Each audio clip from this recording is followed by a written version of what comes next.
मेरे प्यारे बच्चों, आज मैं पुनः ऑनलाइन क्लास में उपस्थित हूँ। आज मैं कक्षा 10 के विद्यार्थियों को द्विघात समीकरण का चैप्टर पढ़ाऊंगा। तो आइए जानते हैं द्विघात समीकरण का परिभाषा क्या होता है। द्विघात समीकरण को इंग्लिश में बोलते हैं क्वाड्रेटिक इक्वेशन। ऐसा बहुपद जिसका अधिकतम घात 2 हो, लेकिन चर राशि के कुछ निश्चित मानों के लिए सत्य हो तथा समता चिन्ह द्वारा निर्मित हो, द्विघात समीकरण कहते हैं। अब आते हैं द्विघात समीकरण का व्यापक रूप क्या होता है। द्विघात समीकरण का बच्चों व्यापक रूप होता है ax square plus bx plus c बराबर 0, जहां a b c को वास्तविक संख्याएं कहते हैं, लेकिन a equal to not 0, a का मान शून्य नहीं होता है। अब हम लोग जानते हैं अब वास्तविक संख्याएं क्या होती हैं। सभी काल्पनिक संख्याओं को छोड़कर शेष संख्याओं को वास्तविक संख्या कहते हैं। अब यहाँ पर काल्पनिक संख्या क्या होती है इसको भी जान लेते हैं हम लोग। करड़ी में ऋणात्मक संख्या को लिखना ही काल्पनिक संख्या कहलाता है। जैसे करड़ी में -3, करड़ी में -6, करड़ी में -7 इत्यादि, ये सब संख्याएं काल्पनिक संख्याएं होती हैं। जैसे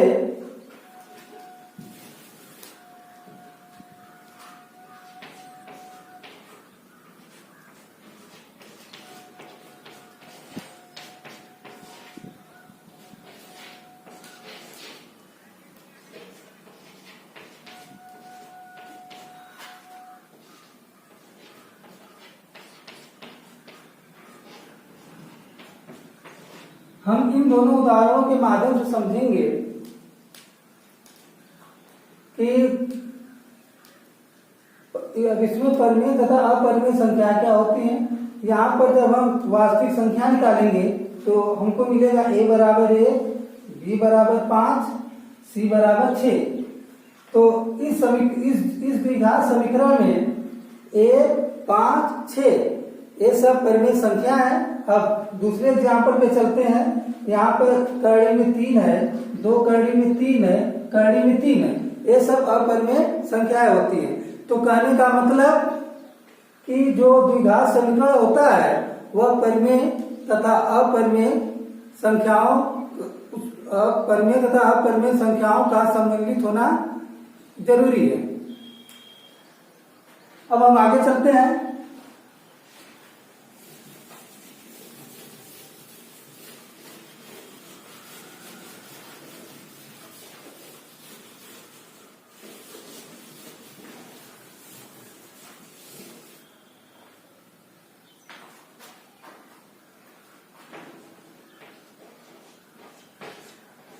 द्विघात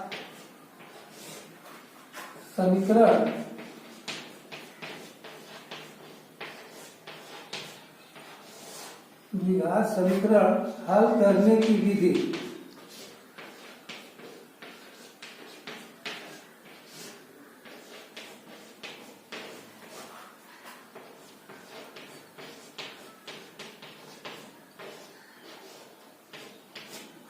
द्विघात समीकरण हल करने की 3 विधियां होती हैं।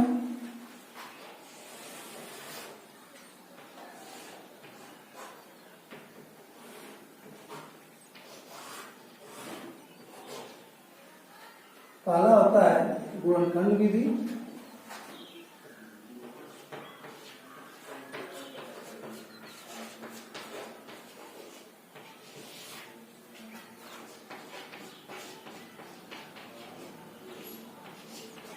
दूसरा होता है पूर्ण वर्ग विधि,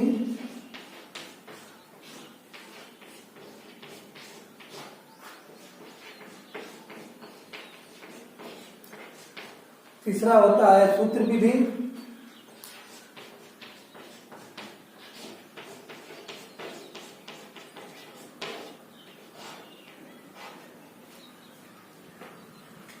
तो द्विघात समीकरण हल करने की 3 विधियां होती हैं। पहला गुणनखंड विधि, दूसरा पूर्ण वर्ग विधि, तीसरा सूत्र विधि। तो सबसे पहले हम गुणनखंड विधि द्वारा द्विघात समीकरण को हल करना सीखेंगे।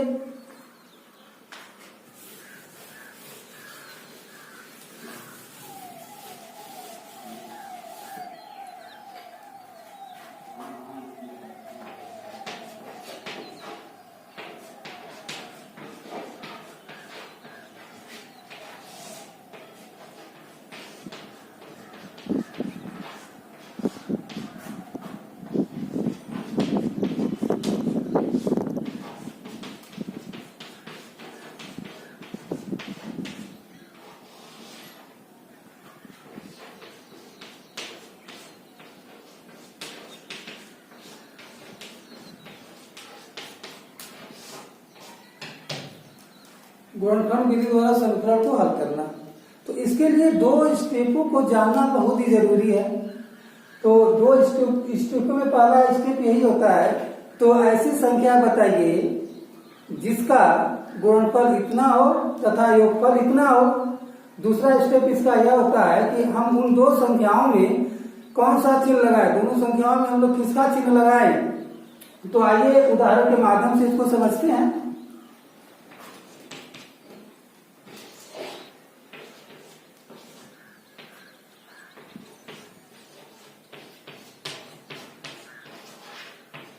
तो दो संख्याएं ज्ञात करने के लिए सबसे पहले हम वास्तविक संख्याएं निकाल लेते हैं एबीसी को। यहाँ पर a बराबर 1, यहाँ पे a मतलब x स्क्वायर का गुणांक a होता है। यहाँ पर x स्क्वायर का गुणांक कुछ भी नहीं है तो 1 मानते हैं। a बराबर 1, b बराबर जो b होता है x का गुणांक होता है, b बराबर 9, c बराबर 18। सी यहाँ पर अचर पद है। अब इसके बाद हम लोग ए सी निकाल लेते हैं, मतलब ए गुणे सी। यहाँ पे ए गुणे सी हो जाएगा ए गुणे 18 बराबर 18। अब यहाँ पे पहला स्टेप प्रारंभ होता है। 18 के लिए ऐसी दो संख्याएं बताइए गुणा करने पर 18 आए तथा जोड़ने पर 9 आए। अब इसके साथ साथ इसमें दूसरा स्टेप भी लगेगा कि इन दोनों संख्याओं में हम किसका चिन्ह लगाएंगे। तो सबसे पहले हम लोग 18 के लिए दो संख्याएं प्राप्त करते हैं। गुणा करने पे 18 है, जोड़ने पे 9 आए, उसके बाद उसमें हम लोग चिन्ह लगाते हैं। अब यहाँ पे 18 का आभास गुणनखंड कर लेते हैं।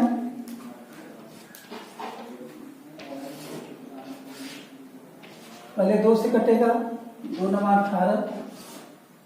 अब 9 जो है 3 से कटेगा, 3 3 9, 3 3 से कटेगा, 3 1 3। अब इसको सेट कर लिया जाए।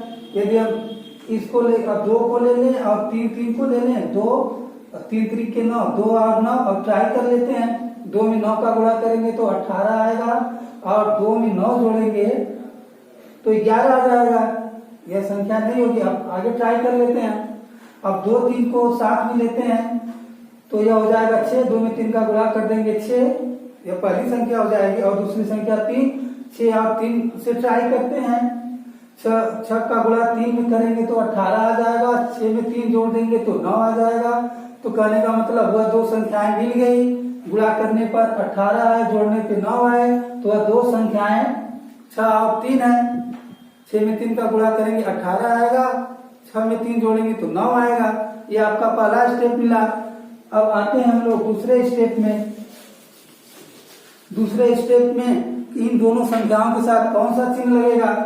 तो यहाँ पर हम दो संख्याएं पता कर लेंगे, एक 6 और दूसरा 3। तो अब इसमें चिन्ह लगाना है तो हम AC को देख लेते हैं। यहाँ पर यदि AC का मान, इसको ध्यान से आप लोग समझिएगा, यदि AC का मान धनात्मक है तो इसके जो दो मान है वह समान चिन्ह के होंगे। अब बात यहाँ पे फंस रही है, समान चिन्ह के होंगे तो इसमें कौन सा चिन्ह लगेगा। दोनों में प्लस प्लस का लगेगा या दोनों में माइनस माइनस का लगेगा। तो जब हमको चिन्ह लगाना होगा, समान चिन्ह लगाना होगा, तो हम मध्य वाले पद को देखते हैं। यहाँ पर मध्य वाला जो पद है वह पॉजिटिव है, तो अतः इन दोनों में पॉजिटिव का चिन्ह लगेगा। यदि यही मध्य वाला पद ऋणात्मक में होता तो दोनों में ऋणात्मक का चिन्ह लगता। चलिए अब ऋणात्मक वाला एग्जाम्पल लेकर समझा दे रहे हैं।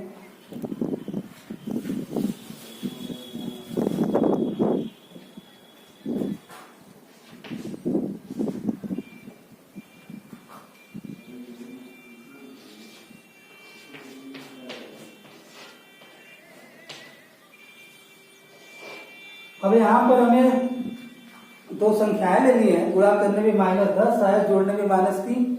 तो सबसे पहले हम वास्तविक संख्याएं पता कर लेते हैं। सॉरी, ये समीकरण है। तो यहाँ पर a बराबर 1, b बराबर -3, c बराबर -10।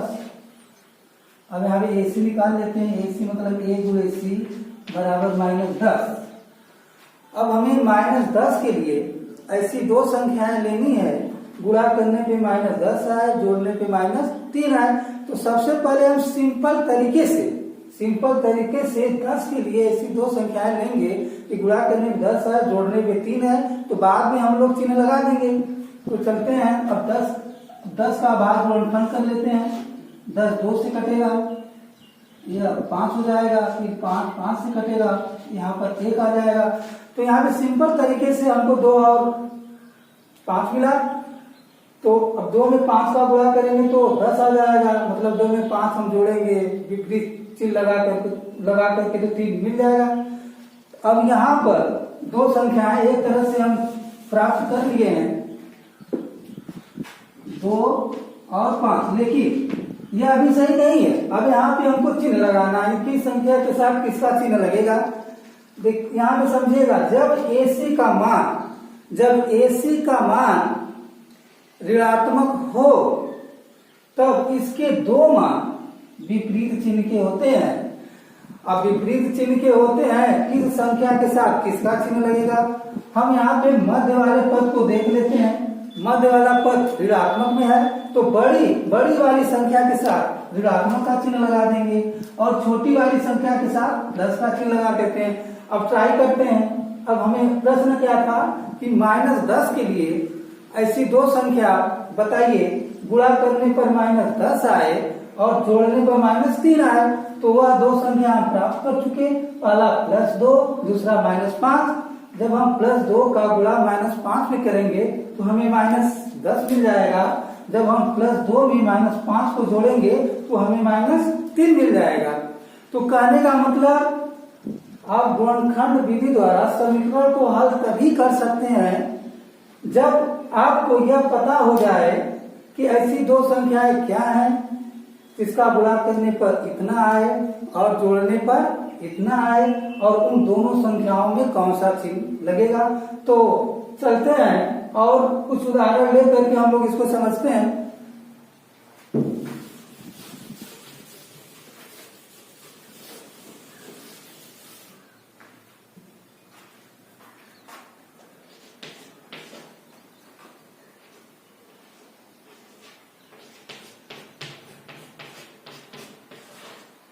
अब यहाँ पर वास्तविक संख्याएं निकाल लेते हैं। a बराबर 1, b बराबर -5, c बराबर -14, ac मतलब a गुणे c बराबर -14। अब यहाँ पर ac जो है, ac बराबर -14 है। अब -14 के लिए ऐसी दो संख्याएं बताइए, गुणा करने पर -14 आए, जोड़ने पर -5 आए। तो सबसे पहले हम चिन्ह को छोड़ करके कुछ सिंपल तरीके से देखते हैं। 14 के लिए ऐसी दो संख्याएं क्या हो सकती हैं कि गुणा करने पर 14 आए और जोड़ने पर 5 आए। तो 14 का हम लोग अभाज्य गुणनखंड कर लेते हैं। 14 का अभाज्य गुणनखंड मतलब पहले 2 से कटेगा, इसको काट देंगे। 2 सत्ते 14, फिर 60 जो कि 60 से कटेगा, 7 एकम 7। तो एक तरह से हम यहाँ पर दो संख्याएं पता कर लेते हैं। 2 में 7 का गुणा करेंगे तो 14 आएगा और 2 में 7 को जोड़ेंगे विपरीत चिन्ह लगा करके तो -5 आ सकता है। तो जब हम इसको सिंपल तरीके से पता किए तो इसका दो संख्या 2 और 7, लेकिन ये अभी सही नहीं, इसमें अभी चिन्ह लगाना है। अब बच्चों, अब किस संख्या के साथ कौन सा चिन्ह लगेगा इसका पता कर लेते हैं। इसके पहले मैं बोला था आप लोगों से, जब AC का मान ऋणात्मक होगा तो इसके दो मान कि जो चिन्ह होंगे वह विपरीत चिन्ह के होंगे। अब किस संख्या के साथ कौन सा चिन्ह लगेगा, हम मध्य वाले पद को देख लेते हैं। यहाँ पर जो मध्य वाला पद है वह ऋणात्मक में है, तो बड़ी वाली संख्या के साथ ऋणात्मक का चिन्ह लगा देंगे, छोटी वाली संख्या के साथ प्लस का चिन्ह लगा देंगे। अब ट्राई करते हैं कि -14 के लिए वह दो संख्याएं क्या है कि गुणा करने पे -14 आए और जोड़ने पे -5 आए। तो यहाँ पे जब हम +2 का गुणा -7 में करेंगे तो हमें -14 मिल जाएगा। जब हम +2 में -7 को जोड़ेंगे तो हमें -5 मिल जाएगा। चलिए और एक उदाहरण लेकर समझा दे रहे हैं।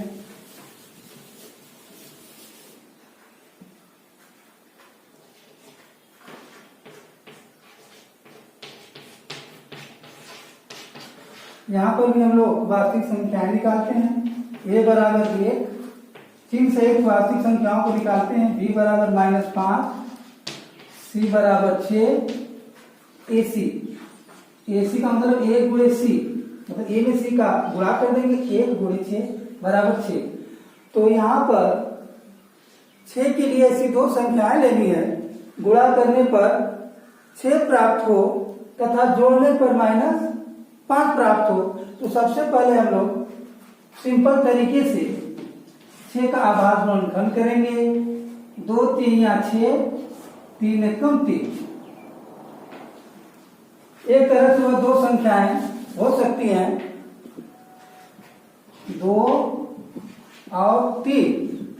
अब इसमें चिन्ह लगाना है कि किस संख्या के साथ कौन सा चिन्ह लगेगा। तो बच्चों इसके पहले हम बता चुके हैं आपको कि जब AC का मान धनात्मक होगा तो इसके दो मान समान चिन्ह के होंगे, दोनों में समान चिन्ह लगेगा।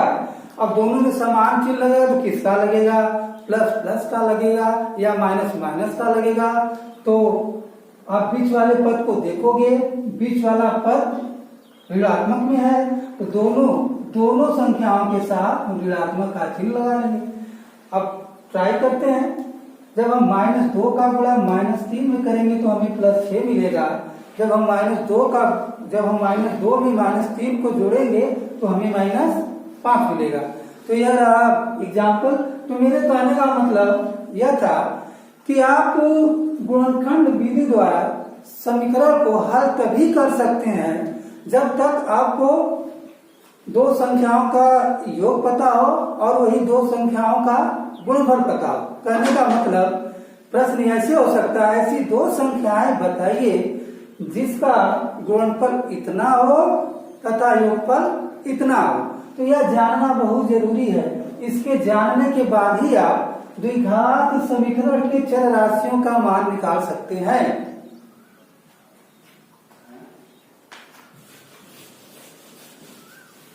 जैसे छोटी छोटी संख्याओं के लिए हम दो संख्याओं का पता आसानी से कर सकते हैं, लेकिन बड़ी जब संख्या रहेगी उसका पता लगाना थोड़ा समस्या हो सकता है। तो इसके लिए मैं आप लोगों को एक फार्मूला बता दे रहा हूं। तो बच्चों किसी भी द्विघात समीकरण में चाहे जैसा द्विघात समीकरण हो,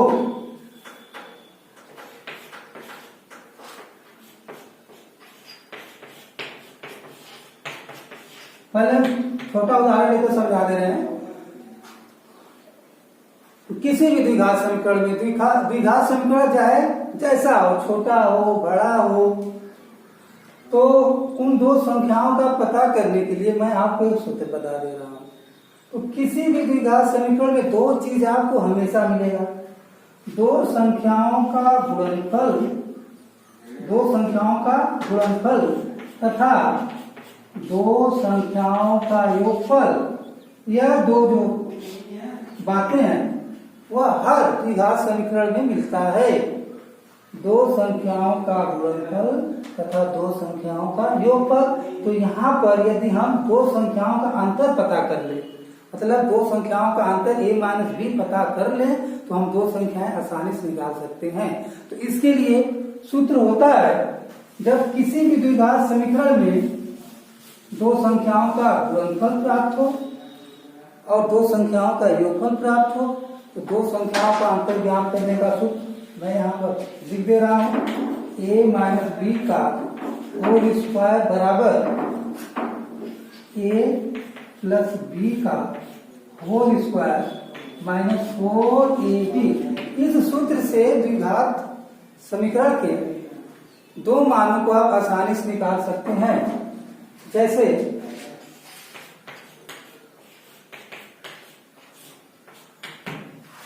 x square plus 5x plus 6 बराबर 0। अब यहाँ पर हम दो मान निकालते हैं, तो सबसे पहले वास्तविक संख्याओं का पता कर लेते हैं। इसमें वास्तविक संख्या है a बराबर a। वास्तविक संख्याओं को चिन्ह सहित लिखिएगा बच्चों, नहीं गलत हो जाएगा। a बराबर a, b बराबर 5, c बराबर 6। तो यहाँ पर हमें दो संख्याओं का गुणनफल, मतलब ऐसी दो संख्याएं बताइए जिसका गुणनफल 6 प्राप्त हो तथा योगफल 5 प्राप्त हो। यह दो बातें हमको पता है, तो यहाँ पर हम लोग दो संख्याओं का अंतर पता कर लेते हैं।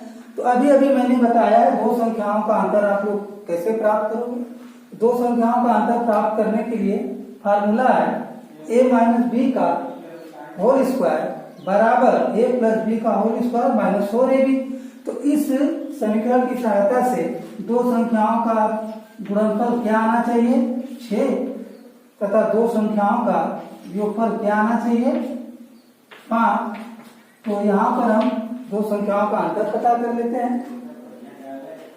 दो संख्याओं का अंतर पता करने का फार्मूला a माइनस बी का होल स्क्वायर बराबर a प्लस बी का whole square minus 4ab।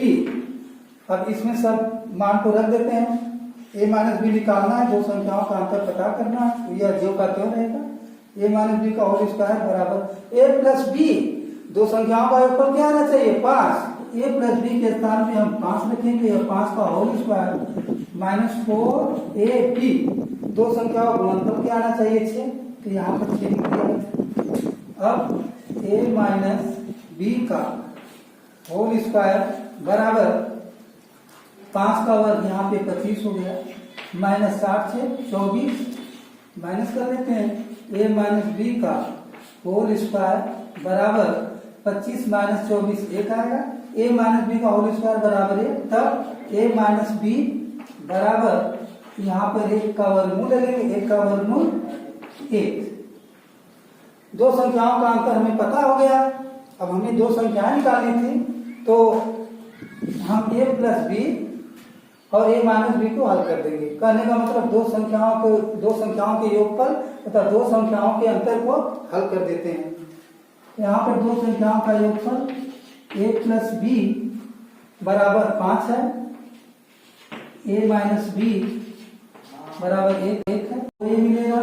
Plus B में माइनस बी को जोड़ेंगे तो कैंसिल हो जाएगा, मतलब 0 मिलेगा, बराबर 5 1 6। जब 2a बराबर 6 तो यहाँ पर a का मान निकल कर 3 आएगा। जब a बराबर 3, आपके पास दो समीकरण है, एक a प्लस बी बराबर 5 है, दूसरा a माइनस बी बराबर 1 है। तो किसी भी समीकरण में a के स्थान पर 3 रख करके आप b का मान निकाल सकते हैं। चलिए हम समीकरण 1 में जब हम a का मान रखेंगे तो b बराबर हमको मिल जाएगा 2, b बराबर 2। तो बच्चों वह दो संख्याएं क्या है जिनको गुणा करने पर 6 प्राप्त हो तथा जोड़ने पर 5 प्राप्त हो। तो वह दो संख्या निकल कर आ गई 3 और 2। 3 में 2 का गुणा करेंगे तो 6 आएगा, 3 में 2 को जोड़ेंगे तो 5 आएगा। तो मेरे कहने का मतलब था किसी भी द्विघात समीकरण में जब हमें दो मानों को निकालने में असुविधा प्राप्त हो तो इस सूत्र से हम दो मानों को आसानी से निकाल सकते हैं। जैसे बड़ी बड़ी संख्याओं के लिए कोई संख्या मान लीजिए 3 अंक में है, 4 अंक में है, तो वहां पर सोचना थोड़ा सा दिक्कत हो जाता है। तो अगर हमें यह सूत्र पता होगा हम इसको मतलब दो संख्याओं को पता कर सकते हैं।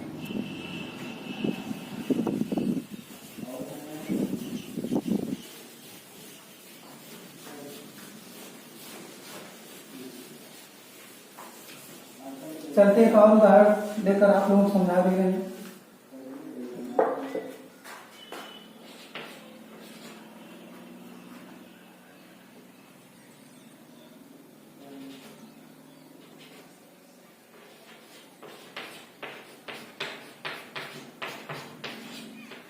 इस द्विघात समीकरण का गुणनखंड तभी होगा जब तक हमें दो मान पता नहीं।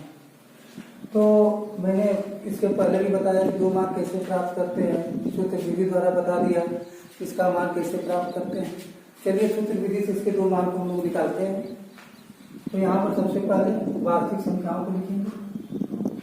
ए बराबर 1, बी बराबर -9, सी बराबर 14। अब इसके आगे AC मतलब A गुणे C, 1 में 14 का गुणा कर देंगे, 14 एकम 14। अब 14 के लिए ऐसी दो संख्याएं बतानी है गुणा करने पर 14 प्राप्त हो तथा जोड़ने पर -9 प्राप्त हो। तो वह दो संख्याएं हम सूत्र विधि द्वारा निकालते हैं। तो इसके पहले बच्चों मैंने बोल दिया था किसी भी द्विघात समीकरण में दो चीज हमेशा दी रहती है, एक दो संख्याओं का गुणनफल और दूसरा दो संख्याओं का योगफल। तो यहाँ पर हमें दो संख्याओं का गुणनफल पता है, मतलब दो संख्याओं का गुणनफल 14, दो संख्याओं का गुणनफल AC को ले लेते हैं, ए बी बराबर यहाँ पे 14 और दो संख्याओं का योगफल क्या आना चाहिए -9। तो हम यहाँ पर दो संख्याओं का अंतर निकालेंगे।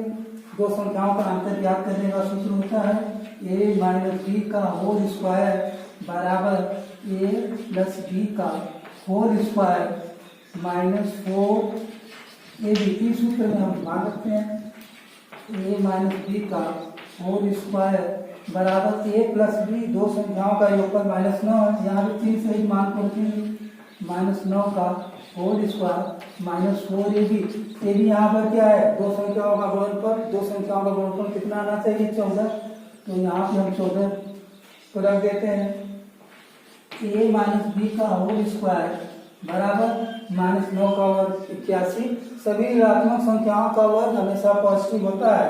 -9 का वर्ग करेंगे तो 81 आएगा, -4 में 14 का गुणा करेंगे तो 56 आएगा। a - b का होल स्क्वायर बराबर 81 में 56 को माइनस कर लेते हैं। 11 में 6 गया 5, अब यहाँ पे 7 बचेगा, 7 में से 5 गया 2। a - b का होल स्क्वायर बराबर 25, तो a - b बराबर 25 का वर्गमूल ले लेते हैं। 25 का वर्गमूल आएगा 5। अब हम लोग दो संख्याएं प्राप्त करने के लिए a + b तथा a - b को हल कर देते हैं। दो संख्याओं का योगफल a + b बराबर -9 है। a - b बराबर 5 है।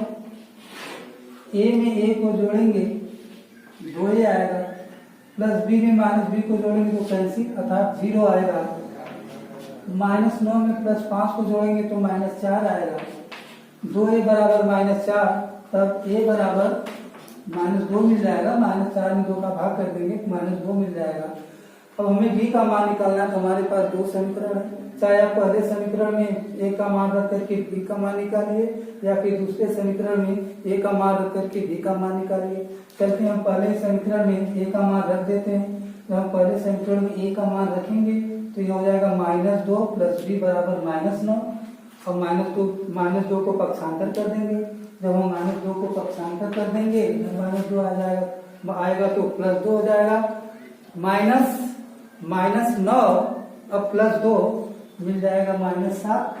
अब हम लोग ट्राई कर लेते हैं कि वह दो संख्याएं क्या है जिनका गुणा करने पर 14 प्राप्त हो और जोड़ने पर -9 प्राप्त हो। तो वह दो संख्याएं बच्चों -2 और -7। ट्राई कर लेते हैं। जब हम -2 का गुणा -7 में करेंगे तो +14 मिलेगा। जब हम -2 में -7 को जोड़ेंगे तो -9 मिलेगा।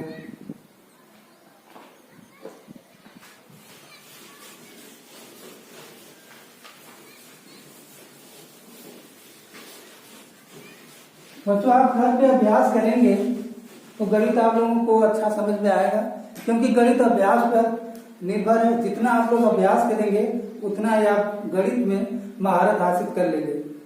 तो घबराइएगा मत, आप घर पे मेहनत कीजिएगा। आपके बुक में बहुत सारा ऐसा एग्जाम्पल होगा, उसको लेकर हल कीजिएगा। जो नहीं समझ में आता है या कोई सवाल आपसे फंस जाती है तो फोन के माध्यम से पूछ सकते हैं।